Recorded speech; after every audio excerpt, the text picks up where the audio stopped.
वह बालक केवल 4 वर्ष का था और सबसे भिन्न था। एक दिन उसके पिता गर्मी के मौसम में आम लेकर आए।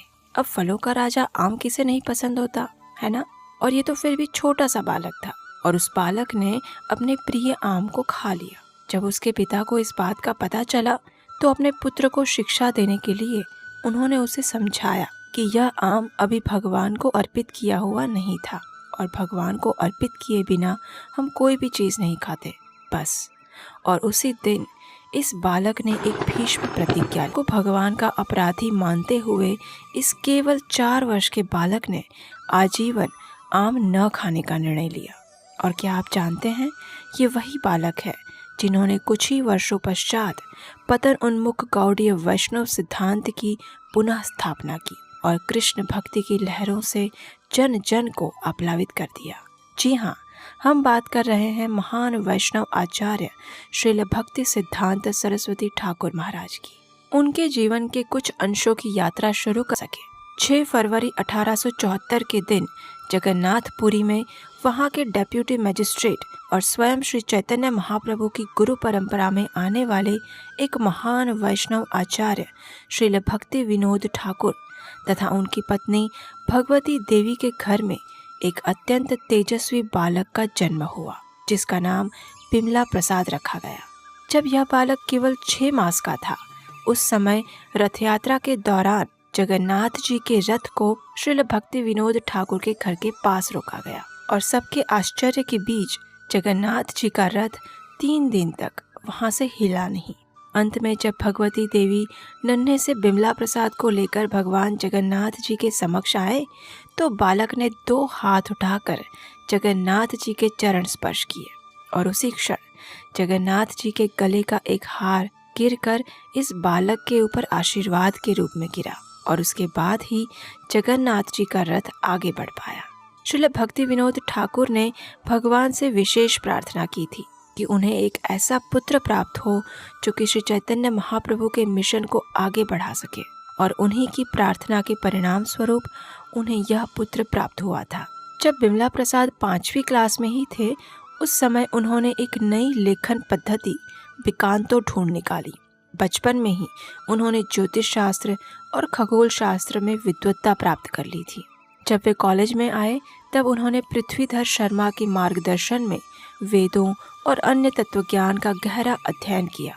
25 वर्ष की आयु होने तक तो उन्होंने गणित, खगोल शास्त्र और संस्कृत भाषा में स्वयं को एक महान विद्वान के रूप में स्थापित कर दिया था।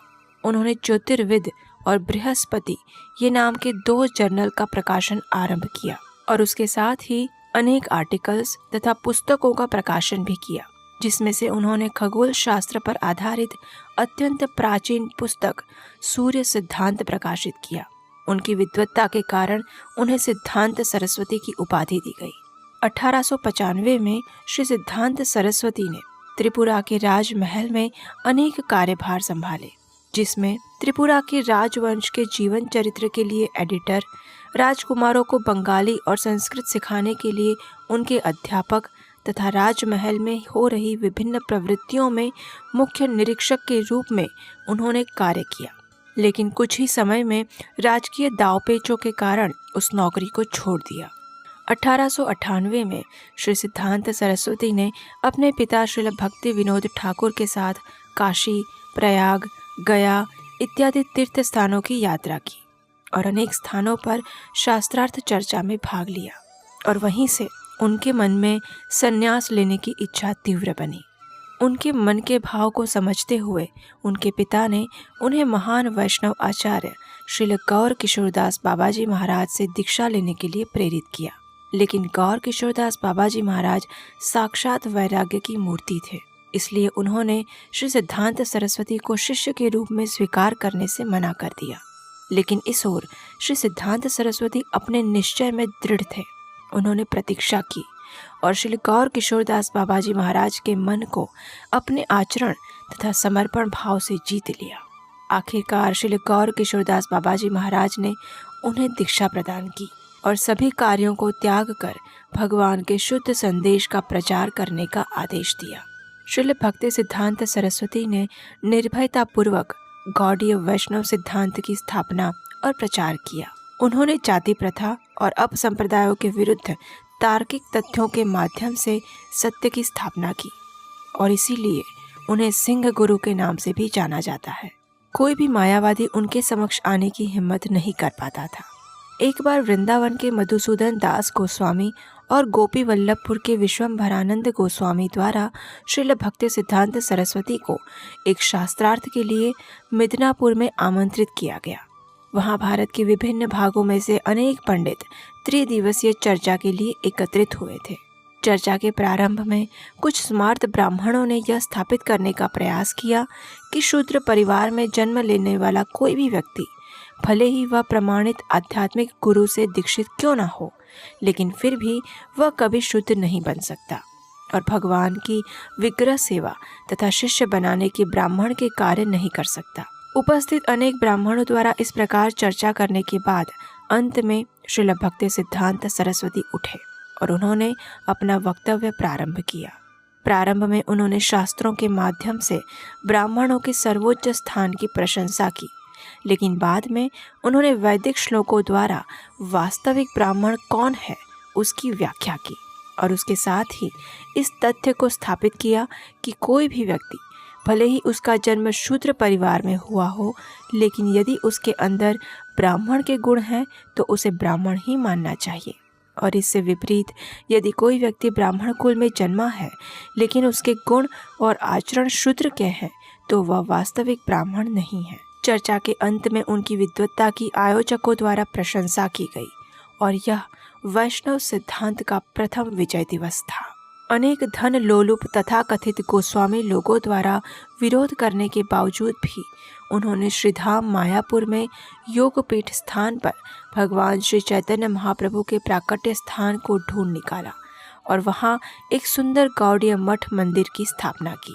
एक बार किसी ने उन्हें पूछा कि आप प्रतिदिन नदिया प्रकाश नाम के इस दैनिक आध्यात्मिक अखबार का प्रकाशन क्यों करवाते हैं, तो उन्होंने उत्तर देते हुए कहा, यदि एक सामान्य शहर में भी प्रतिदिन 5 अखबार प्रकाशित हो रहे हैं तो हम पूर्ण पुरुषोत्तम भगवान श्री कृष्ण, जिनकी गुण रूप और लीलाएं अनंत है, उनके गुणगान में प्रति सेकंड एक नया अखबार प्रकाशित क्यों नहीं कर सकते। वे इन पुस्तकों को बृहद मृदंगा कहते थे क्योंकि उनका मानना था कि कीर्तन में बजने वाले मृदंग की आवाज़ कुछ किलोमीटर तक जा सकती है, लेकिन इन पुस्तकों द्वारा निकलने वाला दिव्य संदेश अनेक वर्षों तक अनेक मील दूर जा सकता है। और इसी कारणवश उन्होंने मद्रास, कलकत्ता और कृष्णनगर में 3 छापखाने लगवाए थे जो कि प्रतिदिन आध्यात्मिक अखबार, पुस्तकें, जर्नल, सामयिक इत्यादि का प्रकाशन करते रहते थे। उन्होंने अपने पिता श्रील भक्ति विनोद ठाकुर द्वारा लिखी गई पुस्तकों के उपरांत श्रीमद् भागवतम, चैतन्य चरितामृत, भगवद गीता इत्यादि ग्रंथों का भी प्रकाशन किया था।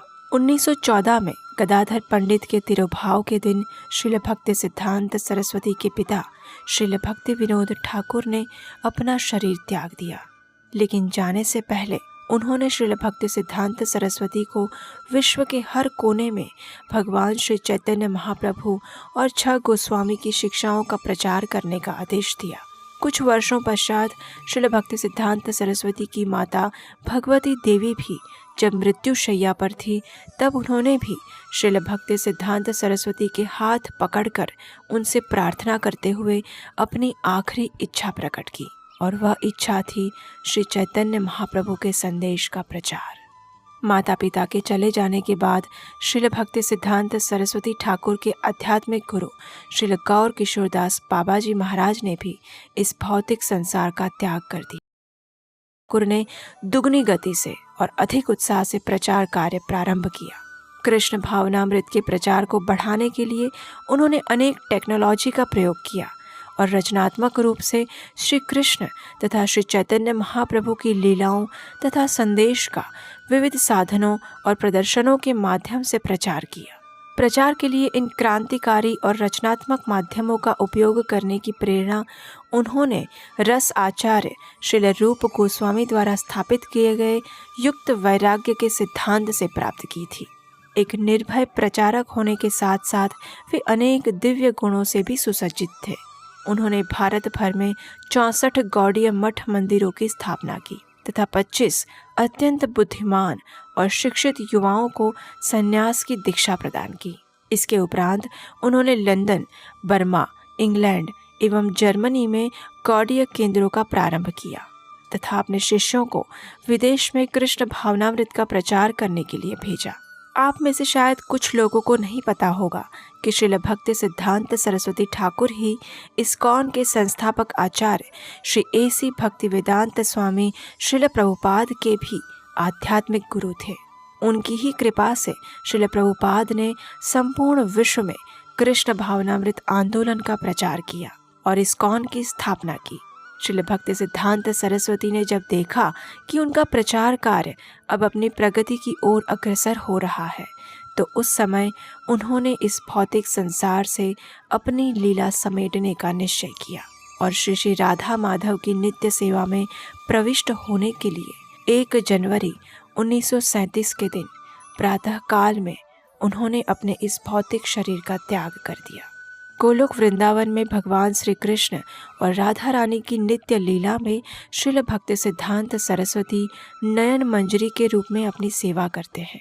ऐसे महान आचार्य के तिरुभाव दिवस पर आज चलिए हम उनके चरण कमलों में प्रार्थना करते हैं कि वे हमें आशीर्वाद प्रदान करें कि श्री चैतन्य महाप्रभु के संदेश का प्रचार करने में हम अपना यथाशक्ति योगदान दे सके तथा श्री राधा माधव के चरणों में हमारा अनुराग उत्पन्न हो। हरे कृष्ण।